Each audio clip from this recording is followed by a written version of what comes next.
السلام عليكم، مرحبا بكم معايا مرة أخرى في فيديو جديد ووصفة جديدة. وصفة اليوم إن شاء الله يكونوا عبارة على دي كوكيز اللي غنعدلهم من الشوفان والمكسرات وبعض الحبوب الأخرى. بالنسبة لهاد لي كوكيز هادو فهما خاصين للناس اللي هما تيبغيو يعملوا حمية أو كذلك الناس اللي كيبغيو ياكلوا شي حاجة اللي هي صحية خالية من الدقيق الأبيض ومن الزيوت ومن السكريات. هاد لي كوكيز هادو غنستعمل فيهم واحد الكميه قليله ديال الشوفان والمكسرات كذلك. هاد الكميه هذه كتعطيكم ما بين 54 حتى 56 حبه، والصراحه اللي هي كافيه بالنسبه لشخص واحد، وحبيتو تزيدوا بزاف كتدوبلوا هاد المواد. في واحد الاناء نقول بسم الله وغنضيف 200 غرام ديال الشوفان، غنضيف عليها 120 غرام ديال بذور الكتان اللي هي الزريعه ديال الكتان، كذلك غنضيف 100 غرام ديال الزنجلان. انا من هنا بالنسبه للمكسرات والشوفان درت كميه قليله، نتوما لو بغيتو كميه كثيره كتزيدوا. غنضيفوا كذلك 120 غرام ديال الكوك مهم في هذه الوصفه هذه لانه هو ما فيهش لي كالوري بزاف. عندنا 50 غرام ديال الكاجول، عندنا 30 غرام ديال الزريعات ديال اللي حنا تنقولوا الزرعه البيضاء اولا بذور حبات الشمس، عندنا 30 غرام ديال اللوز، 30 غرام ديال البندق. بالنسبه للوز والبندق انا الكميات اللي بقاو لي هنا في الدار قليلين هما اللي عملتهم. هاد الوصفه هذه ممكن تعملوا فيها غير اللوز، تعملوا الجوز اللي هو الكركاع، الكوك وبذور الكتان وزائد الزريعه والشوفان. تقدروا تكتفيوا غير بهادو الا بغيتوا. كنضيف معلقه صغيره ديال قهوه سريعه الذوبان، يمكن لكم تعملوا حتى معلقه كبيره لان حتى كتساعد على كبح الشهيه. كذلك كنعمل واحد 8 غرامات ديال الخماره اللي هي الخميره الكيماويه، ونصف معلقه صغيره ديال القرفه، واحد رشه الملح. غنخلط المواد اولا هاد النواشف جاي مزيان تيدخلوا في بعضياتهم، ومن بعد عاد غنضيف الماده الدهنيه اللي غادي نحتاجو في هاد لي كوكيز. بالنسبه انا قلت لك راه ما غنعملش انا في هاد لي كوكيز الزيت البيضاء. هنا غنضيف 60 غرام ديال الزبده اللي هي من الاحسن تكون زبده حيوانيه، وغنضيف 5 المعالق ديال زيت الزيتون. والكل راه تعرف زيت الزيتون اللي واحد الماده غذائيه اللي هي مزيانه وصحيه والافضل لكم ولوليداتكم.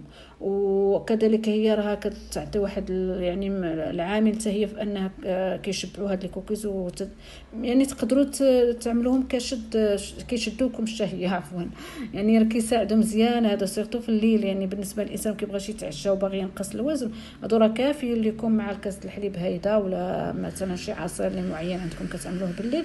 خذوا 1 2 3 حتى 4 دغيا هما تيشبعوا الصراحه، يعني مزيانين. اولا في الصباح لما بغيتوش تفطروا مزيان خذوا القهوه ديالكم مع واحد 3 الحبات ولا 4 كذلك وراه مزيان. هنايا كنضيف انا نكهه البسكو، هي اختيار، المغتوش تضيفوها ما كتضيفوهاش اولا تضيفوا اللي عندكم. غنضيف التمر.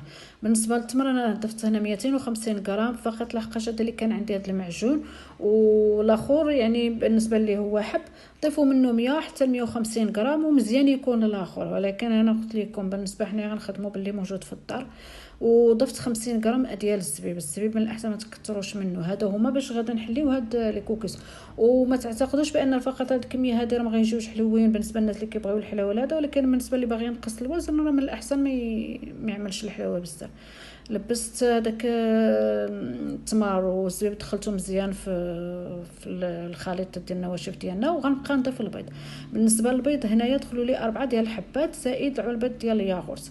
البيض راه كيمشي على حسب الكميه اولا لا كونتيتي اللي عاملين نتوما ديال المكسرات وديال الحبوب اللي كنعملوا. فهذا غادي ندخل البيض مزيان وغنبقى نخلط حتى نحصل على واحد العجينه اللي هي تكون لينه، ما تكونش قاصحه وما تكونش خفيفه بزاف.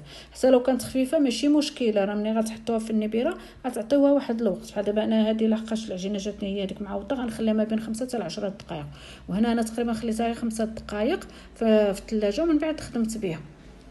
اما بالنسبه لا درتو كميه البيض زايده وحسيتوا بان خففت لكم ما تزيدوا لا حتى شي حاجه، عطيوها الوقت في النبيره تبقى احسن، وداك الساعه خرجوها شكلوها.